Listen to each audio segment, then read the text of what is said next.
Welcome back, Pauls. Let's see if Helen has found out the intruder. Let's go straightly back to the chapter. It's chapter 11, An Elusive Ghost. By the time Nancy reached the front hall, Tom Patrick, the police guard, has rushed into the house. Here I am, he called. What's the matter? Helen led the way into the living room and switched on the chandelier light. The sofa next to the fireplace, she said in a trembling voice. It moved. I saw it move. You mean somebody moved it? The detective asked. I don't know, Helen replied. I couldn't see anybody. Nancy walked over to the old-fashioned sofa set in the niche alongside the fireplace. Certainly the pieces was in a place now. If the ghost has moved it, he has returned the sofa to its original position. Let's pull it out and see what we can find, Nancy suggested. She tugged at one end while the guard pulled the other. It occurred to Nancy that a person who moved it along would have to be very strong. Do you think your ghost came up through a trapdoor or something? The detective asked. Neither of the girls replied. They have previously searched the area, and even now as they looked over every inch of the floor and the three walls surrounding the high sides of the couch, they could detect nothing that looked like an opening. By this time Helen looked sheepish. I guess I was wrong, she said finally. Turning to the police guard, she said, I'm sorry to have taken your way away from your work.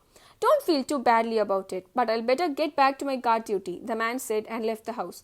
Oh, Nancy, Helen cried out. I'm so sorry. She was about to say more, but Nancy put a finger to her lips. They could use the same strategy for stopping the thief at another time.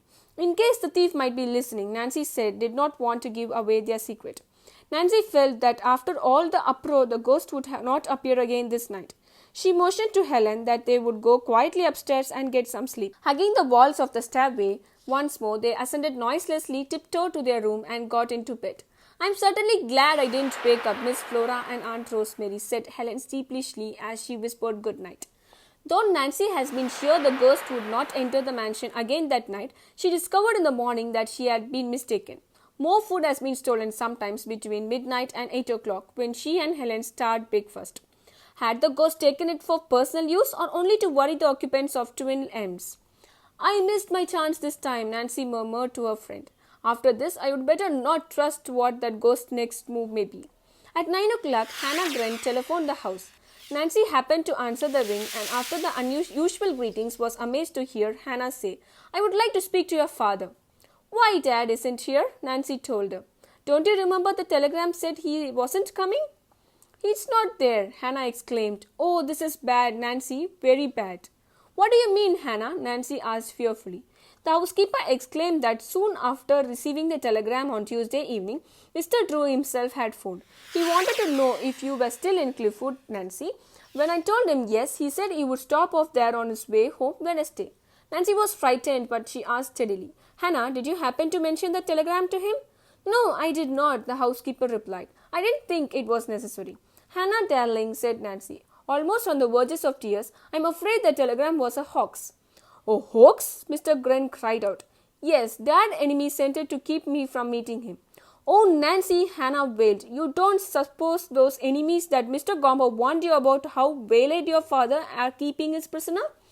I'm afraid so, said Nancy. Her knees began to quake and she sank into the chair alongside the telephone table. What will do? Hannah asked. Do you want me to notify the police? Not yet. Let me do a little checking first. All right, Nancy, but let me know what happens. I will. Nancy put the phone down, then looked at the various telephone directories which lay on the table. Finding one which contained River Heights number, she looked for the number of the telegraph office and put in a call. She asked the clerk who answered to verify that there had been a telegram from Mr. Drew on Tuesday. After a few minutes' wait, their reply came. We have no record of such a telegram. Nancy thanked the clerk and hung up. By this time her hands were shaking with fright. What had happened to her father? Getting control of herself, Nancy telephoned and turned to the airport, the railroad station and the bus line which served Cliffwood. She inquired about any accidents which might have occurred on trips from Chicago the previous day or on Tuesday night. In each case, she was told there had been none. Oh, what shall I do? Nancy thought in dismay. Immediately, an idea came to her as she put in a call to the Chicago hotel where her father had registered.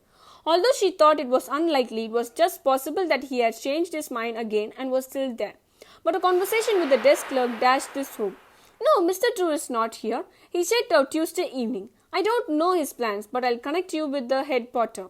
He may be able to help you. In a few seconds, Nancy was asking the porter what he could tell her to help her up the clear the mystery of her father's disappearance. All I know, miss, is your father told me that he was taking a sleeper train and getting off somewhere Wednesday morning to meet his daughter. Thank you, oh thank you very much, said Nancy. You had helped me a great deal. So her father had taken the train home and probably has reached the Cliffwood station? Next she must find out what has happened to him after that. Nancy told Aunt Rosemary and Helen what she had learned, then got into a convertible and drove directly to the Cliffwood station. Then she spoke to the ticket agent. Unfortunately, he could not notify Mr. Drew from Nancy's description as having been among the passengers who got off on either side of the trains arriving from Chicago and Wednesday. Nancy went to speak to the taximan. Judging by the line of cabs, she decided that all the drivers who served the station were on hand at the moment. There had been no outgoing trains for nearly an hour, and an incoming express was due in about 15 minutes. I'm in luck, the young detective told herself. Surely one of these men must have driven dead.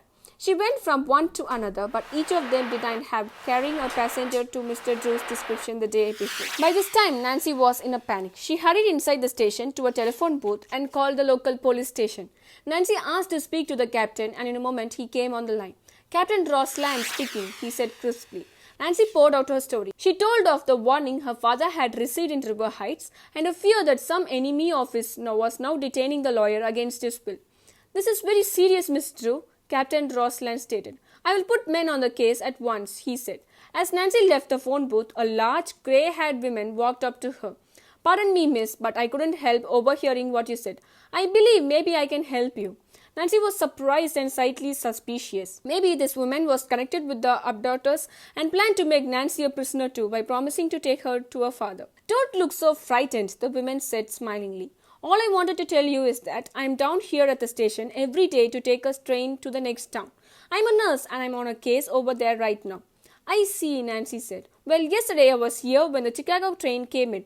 I noticed a tall, handsome man, such as you describe your father to be, step off the train. He got into the taxi driven by a man named Harry. I have a feeling that for some reason the cabby isn't telling the truth.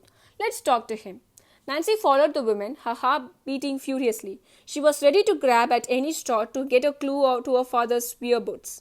Hello, Miss Kate, the taximan said. How are you today? Oh, I'm all right, the nurse responded. Listen, Harry, you told this young lady that you didn't carry any passenger yesterday that looked like her father. Now, I saw one get into your cab. What about it? Harry hung his head.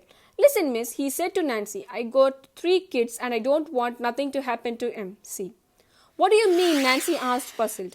When the man did not reply, Mr. Skate said, Now look, Harry, this girl's afraid that her father has been kidnapped. It's up to you to tell her all you know. Kidnapped? The taximan shouted.